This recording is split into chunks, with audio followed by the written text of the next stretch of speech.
Fala, torcida vascaína, Felipe Tiru de volta na área, mais uma vez para analisar aí as movimentações de mercado do Vasco. Hoje eu vou falar de 3 jogadores, né? 2 ainda não estão oficializados, mas vamos tratar como se tivesse, né? Que é o caso do Orejano e do Peck. E o outro foi aí anunciado essa semana, o atacante David, que vem aí para compor o elenco.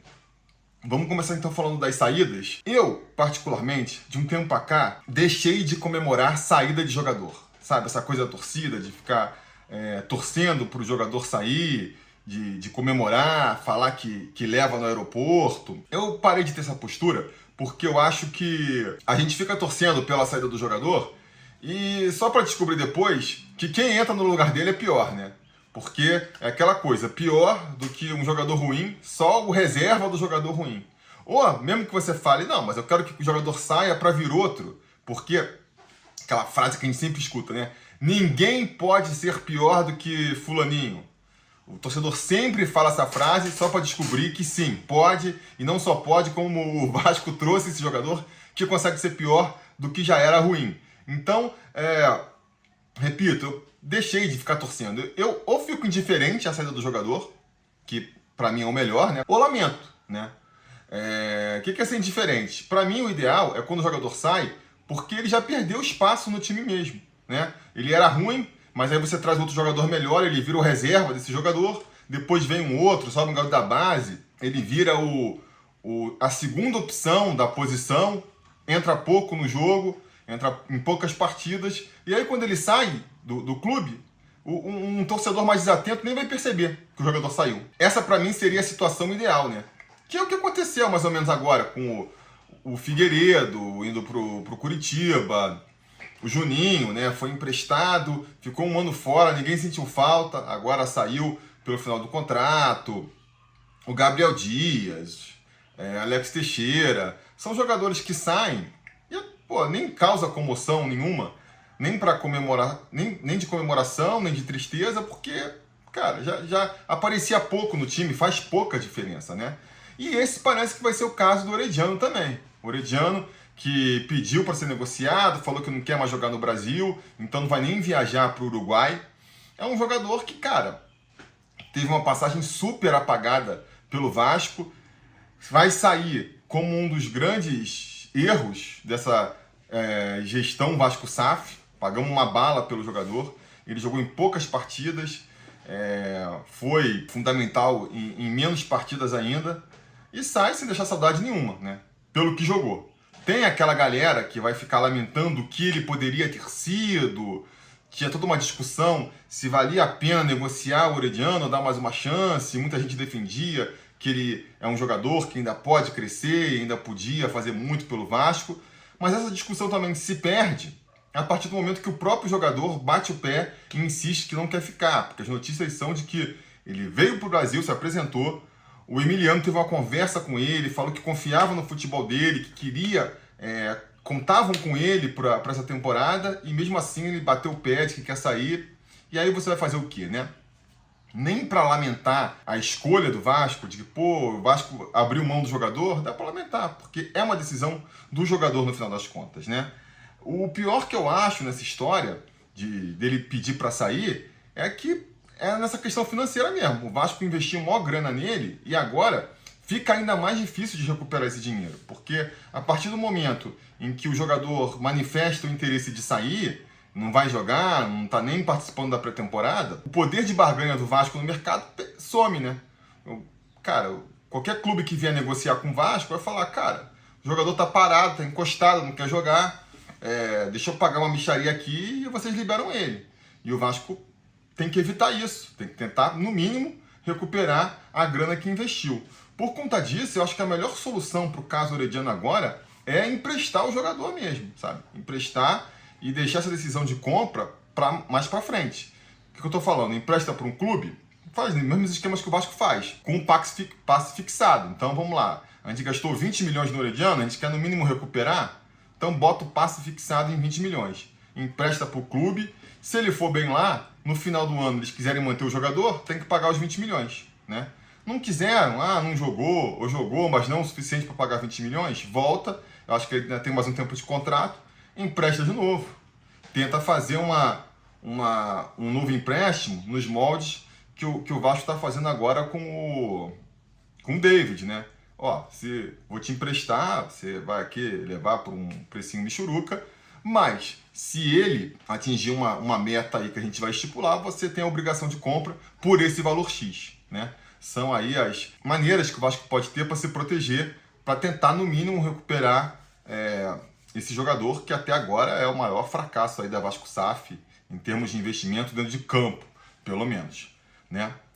E o caso diferente é o Peck. O Peck já é o outro espectro, né? Aquele jogador que a gente vai lamentar por sair do Vasco. A gente pode entender a saída do Peck pela questão financeira e tudo mais, mas é sempre triste quando você sai um jogador que é titular do seu time, é sempre ruim. Eu comentei aqui como é que é o melhor. O ideal seria trazer jogadores melhores que o Peck, fazer o Peck ir para reserva, ir para a segunda opção e aí ele sair. Mas isso também desvaloriza o jogador. Então a gente tem que pensar financeiramente também. O Vasco é um clube que está se reestruturando financeiramente, ainda precisa caminhar muito para andar com as próprias pernas. Então acho que essa questão financeira, por mais que não seja a questão que o torcedor quer mais se apegar, tem que ser levada em consideração, né? Para o Peck, eu acho que é uma excelente saída. O Peck, ele, cara, completou ali o arco de redenção dele no clube e fica difícil de imaginar que essa curva ascendente dele no clube possa aumentar muito mais ainda, né? É um jogador que é um moleque da base que subiu nesse moedor de talentos que virou o Vasco da Gama nos últimos tempos, né? Onde você sobe jogadores muito novos, ainda não completamente formados, e eles caem no time titular, no time profissional, normalmente precisando resolver ali um setor. Normalmente não existe um planejamento, quando sobe o moleque da base já é para tentar apagar algum incêndio. E nessa, são duas alternativas. Ou você sobe um cara que é muito fora de série e que ele chega resolvendo, e aí até por conta disso, 6 meses depois já está negociado, né? É o caso do Andrei Santos, um Douglas Luiz, um Paulinho. Ou então ele tem dificuldade, a torcida pega no pé, porque, né, cria aquela expectativa do jogador resolver um problema que todo mundo está vendo, o jogador não resolve, ainda não tem ali estofo para isso, o pessoal cai em cima, massacra e normalmente o jogador sucumbe. O Peck, ele vai ser um dos poucos jogadores aí que a gente vai ver, cara, tendo essa redenção, de cara, ser muito massacrado. A galera cansou de falar que não dava mais pro Peck, por mais que ele pudesse ter uma carreira no futebol, tinha que conseguir essa recuperação em outro clube. E ele, cara, teve a resiliência aí de permanecer, continuar trabalhando e fazer essa reviravolta no próprio clube. Agora vai sair por cima, vai sair com muita gente lamentando a saída dele, muita gente achando que ele poderia permanecer para valorizar ainda mais. Então mostra aí como ele sai em alta, né? E do lado do clube, do Vasco, é o que eu falei, cara. A gente pode imaginar o Peck valorizando ainda mais e a gente conseguindo vender ele por um valor ainda superior daqui a um ano? Pode, eu acho que tem essa possibilidade. Mas isso é um risco também, né? É um risco que tem que ver se o clube financeiramente pode correr. Eu vou pegar 50 milhões agora, pego esses 50 milhões e reinvisto no que eu acho que é melhor, ou não, seguro esses 50 milhões e lá na frente esses 50 milhões pode virar 70, né? Se ele valorizar ainda mais, ou pode não virar nada. Ele pode ter uma temporada horrível, perder espaço dentro do próprio clube, e aí desvaloriza de 50 para 30, ou então, pior ainda, se contunde, uma contusão grave, e aí, que nem eu falei, né, passa para zero, você não consegue mais vender o jogador. Essas ponderações têm que ser feitas. O quanto 50 milhões representa no orçamento do Vasco? Pode abrir mão? Isso é uma questão que tem que ser pesada. Dependendo do seu orçamento, aquele valor, ele pesa mais ou ele pesa menos. Seria bom se eu ganhasse 50 milhões, mas se não ganhar, não interfere nada no planejamento geral. Ou não, interfere muito. Eu deixo de poder investir em outro jogador, né? Que nem eu falei, cara, é outra face do Orediano. O Orediano também, você pode até questionar se valia a pena gastar 20 milhões num reforço, um moleque novo, que nunca tinha jogado fora do seu país. Vale a pena ou não vale? Depende do seu orçamento. Se você tem dinheiro sobrando, aquele dinheiro não vai fazer falta, sempre vale. Pode estar descobrindo uma mina de ouro, né? Agora, se faz diferença, se você está gastando 20 milhões nessa promessa, e com isso você vai deixar de contratar um jogador que vai ser melhor, que tem mais certeza de retorno, passa a ser um problema, né? Então, vamos ver. Na verdade, a situação do Orediano eu acho que já está meio confirmada, né? O cara nem vai viajar. Então, não sei o que vai acontecer. Se não aparecer nenhum clube interessado e aceitando ali as bases do Vasco, ele vai ficar treinando encostado, né? Será que no futuro pode até vir a ser reintegrado? Não sei. O futuro vai dizer. Mas aparentemente parece meio certo aí que o Orediano vai ser do Vasco. O PEC também tá bem concretizado, a ponto da gente estar falando aqui, né?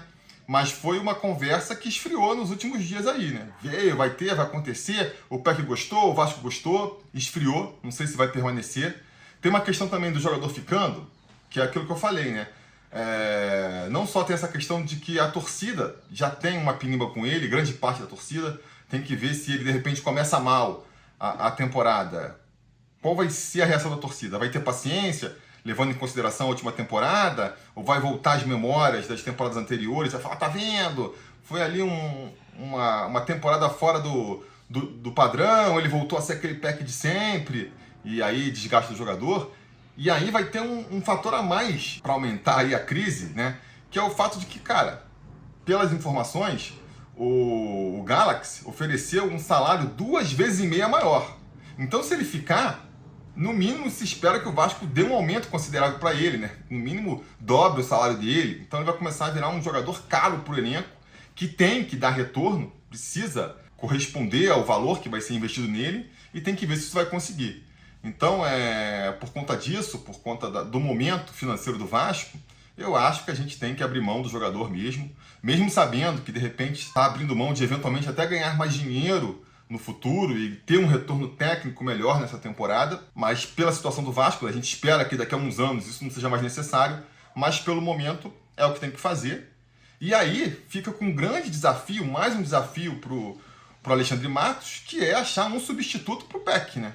Porque já tinha que achar outros pontas, já tem essa dificuldade de ter que achar outros pontas, é um setor carente do Vasco.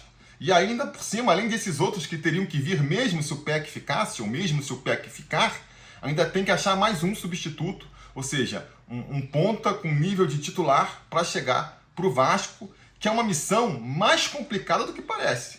Porque nós estamos há 4 anos falando que tem que trazer um cara para barrar o PEC e não consegue, né? Tá bom que desses 4 anos, só um foi com o poder de investimento aí da SAF, mas é isso, né? Tá 4 anos falando que é fácil, que pode trazer qualquer um para barrar o PEC e não consegue. E pelo menos tinha o PEC, né? Agora não vai ter mais, então fica uma missão mais difícil ainda. E aí parece mais um motivo, né? Uma boa entrada para falar do último reforço, o David, que chegou aí, foi anunciado no mesmo dia que saiu essa notícia da provável saída do PEC, e aí a galera foi à loucura, né? Pô, vou abrir mão do PEC e tá vindo aí esse jogador que era a reserva do reserva no São Paulo, que não se firmou no Cruzeiro, que não se firmou no Internacional. Galera, que nem eu já falei aqui, não acompanho jogadores fora do Vasco, então não sei se... Não tenho nenhuma impressão boa nem ruim. Eu não crio nem grandes expectativas com reforços, nem também fico de má vontade. Espero o jogador estrear. O que a gente pode comentar aqui é do perfil da negociação e o que isso representa. O David é um jogador que, cara, tem um currículo aí, mal ou bem, já chamou a atenção de Cruzeiro, já chamou a atenção de Internacional, já chamou a atenção de São Paulo, parece que ele era um queridinho do Ceni, né? O Ceni trabalhou com ele no Cruzeiro, levou ele para o Fortaleza, depois levou ele para o São Paulo, enfim. Tem um histórico de lesões, que parece que é o que complica a carreira dele, e isso é uma coisa para a gente ficar realmente atento, porque, cara, nenhuma lesão parece que foi muito grave, mas o jogador quando começa a se machucar muito, ainda mais se for sempre no mesmo lugar, é complicado, porque isso vai impedindo a evolução dele na temporada. O cara tá começando a melhorar, aí machuca, aí volta para recuperar a forma, aí já se machuca de novo, aí vai ficando difícil, né? Então isso talvez me preocupe mais até do que os questionamentos à parte técnica do jogador. Mas de qualquer maneira, é uma aposta, a gente tem que ver. É um jogador que está vindo claramente para compor elenco, como uma aposta. Porque vem por empréstimo, a custo baixo, com aquela cláusula de compra caso atinja metas. Ou seja, nem o Matos e o Ramon Dias têm convicção do futebol do rapaz aí. Porque se tivesse, seria como fez com o João Vitor, que pô, já pagou lá uma grana pesada pelo jogador, então mostra muito mais confiança. O próprio Rojas, ele vem com, acho que no caso do Rojas é uma compra automática no fim do empréstimo, né? Então também tem confiança no jogador. Esse não, precisa atingir metas. Então é uma aposta. E a gente precisa fazer apostas também, né? Não vou aqui repetir de novo quantos jogadores a torcida já achou que ia ser sucesso e foi fracasso, quanto a torcida achou que ia ser fracasso e foi sucesso. De repente ele entra no time, encaixa no time, nem que seja como um jogador que vem do banco e ajuda a gente. E aí, beleza, se ele fizer isso, né? Cumprir lá a meta de 60% dos jogos, que é coisa pra caramba, eu arrisco dizer que se ele cumprir a meta aí para exercer a exigência de compra, é porque ele está sendo importante para o time. Porque jogar mais da metade dos jogos é coisa pra caramba. E aí tudo bem, aí funcionou. Se não for, se ele não puder jogar, se não jogar porque se mostrou tecnicamente fraco, né? A gente vai descobrir que ele é pior do que o Serginho, que ele é pior do que o Rossi, que ele é pior do que o Eric Marcos e todos os outros eventuais pontas que cheguem aí. Ou então ele não conseguir uma sequência porque se contunde o tempo inteiro mesmo. Cara, volta, devolve, não cumpriu as metas e devolve, valeu a tentativa, né?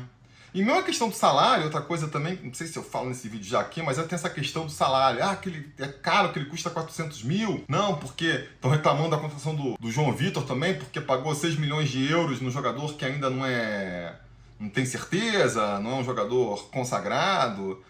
E galera, eu acho que isso passa aí pelo que o Matos falou na coletiva essa semana, de que o futebol ficou caro. O futebol ficou caro pra caramba, né?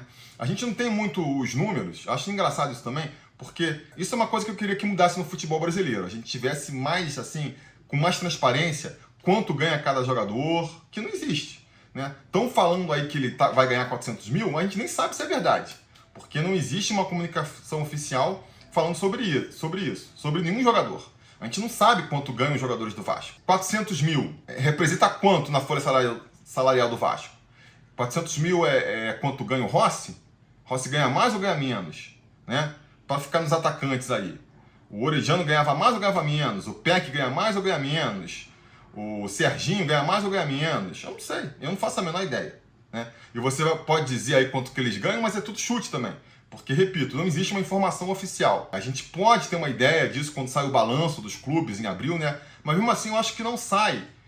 Me confirme aí nos comentários, mas eu acho que não sai assim quanto gastou com cada jogador pra gente saber exatamente qual foi o salário de cada um, né? E aí, cara, enquanto não for assim, ficar falando que tá pagando muito num ou tá pagando pouco no outro, me parece uma discussão meio inócua, sabe? O investimento pesado mesmo é quando você paga, né? Então, o investimento pesado, que a gente vai cobrar, que vai ser fracasso, foi no João Vitor. Esse aí tá com um contrato, sei lá, acho que é de uns 4 anos, pagou 6 milhões. Quer dizer, pô, é um cara que se não der resultado em campo, vai ser um pepino na mão do Vasco, que nem tá sendo o Orediano. O Rojas, ele vem aí por empréstimo com obrigação de compra, não tá custando tão caro, mas se for muito ruim, tem um problema de que a gente vai ficar com ele no elenco, a menos que você consiga renegociar, vai ficar com um jogador abaixo no elenco. Vamos ver se é ou não. Esse David é a aposta menos arriscada de todas. Vem barato e vem ali com uma meta para poder continuar. Então pode ser que no meio do ano até ele saia, não consiga, já se machucou, não jogou, não vai ficar pro ano que vem e já sai, só tendo que pagar o salário. Aí é claro, né? Salário pelo menos tem que pagar. Mas enfim, é isso por hoje então. As movimentações no mercado estão acontecendo ainda. É cedo para a gente ficar fazendo avaliações definitivas, né? O David foi bom ou foi ruim?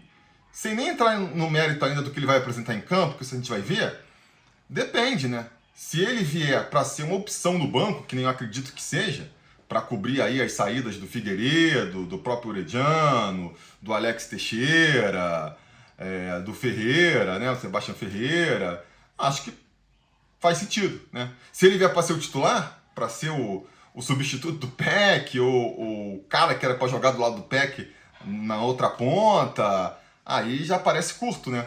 Mas a gente não tem como saber ainda, não tem como saber. Só como terminar a janela, pelo menos, e essa janela, ela continua no meio do ano também, é que a gente vai saber, né? Vamos ver como é que ele se sai. Ele chegando primeiro vai ter essa oportunidade agora, né, de se firmar, vai ter bastante chance de jogar e de se firmar. A ver se ele, o Rossi, que a gente tem dúvida também, o próprio Serginho, que terminou ali herói, mas apareceu muito pouco em 2023. Esses caras vão ter agora a chance deles de brilhar, de agarrar a oportunidade, o Eric Marcos, e mostrar se vai valer a pena ou não. Porque nesse meio tempo vão chegar outros jogadores e dependendo do desempenho deles nesse começo de temporada, chega mais gente ainda, né? Vamos ver. Enfim, é isso. Se tudo der certo e nada der errado, amanhã a gente volta falando mais do nosso Vascão. Espero contar com a presença de vocês. Aproveitem para deixar o like aí, espalhar esse vídeo nos seus grupos. Vamos tentar fazer aqui o canal voltar a crescer. E é isso. A gente vai se falando.